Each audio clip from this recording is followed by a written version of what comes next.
Do these leadership traits that you have they kind of come naturally, or is this kind of a culmination of maybe things you've learned kind of along the way? A bit of both. I've always been comfortable leading, but it's just things that I've learned from my parents, family, coaches like Fox. Yeah, just picking up everything from everyone, and then just like watching.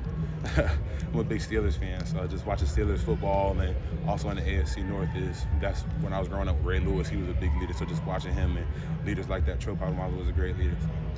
You elaborated to her earlier just the amount of opportunity the Tide have left.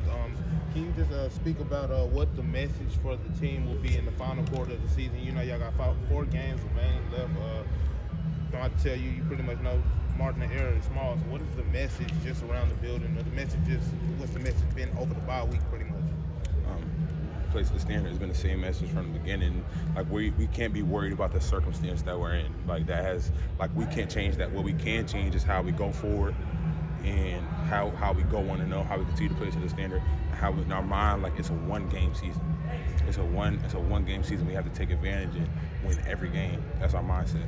Tyler, as far as the jersey number you guys each pick out or end up with, like what does that mean to different guys in terms of their identity, and what does it mean to you when you have that number that kind of becomes yours? The number means a lot to a lot of guys. So I wore number 54 in high school, and that was due to I wore that. It was given to me my junior Pee Wee year, same year Uncle Fox coached me, and that's when I really fell in love with the game of football. That's when I knew like this is what I want to do for the rest of my life.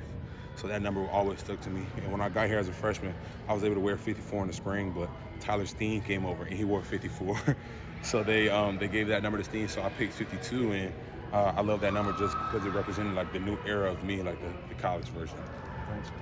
You said that you kind of emphasize your leadership on the younger guys. Has there been a younger guy that you've noticed that kind of stepped up in leadership roles that you can see in the future?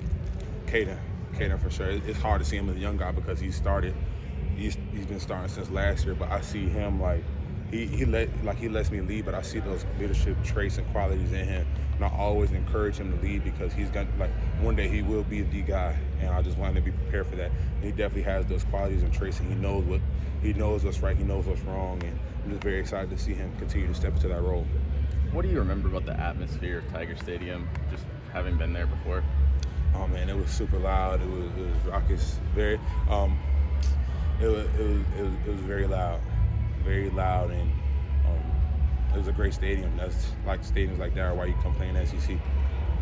On the very beginning of the game against Missouri, you got your helmet ripped off. There's a 15-yard penalty. Was there a lot of talking back and forth between you and that guy the rest of the game? Not necessarily. My job is to go dominate the man across from me, and that doesn't entail talking junk to him. I talk with my pads. What are some of the things you do to maybe combat not being able to hear the guy next to you? Parker was saying like it got so loud in Tennessee that sometimes you couldn't even hear the guy literally right next to you. What do you do to kind of communicate? Is there body language? Is there?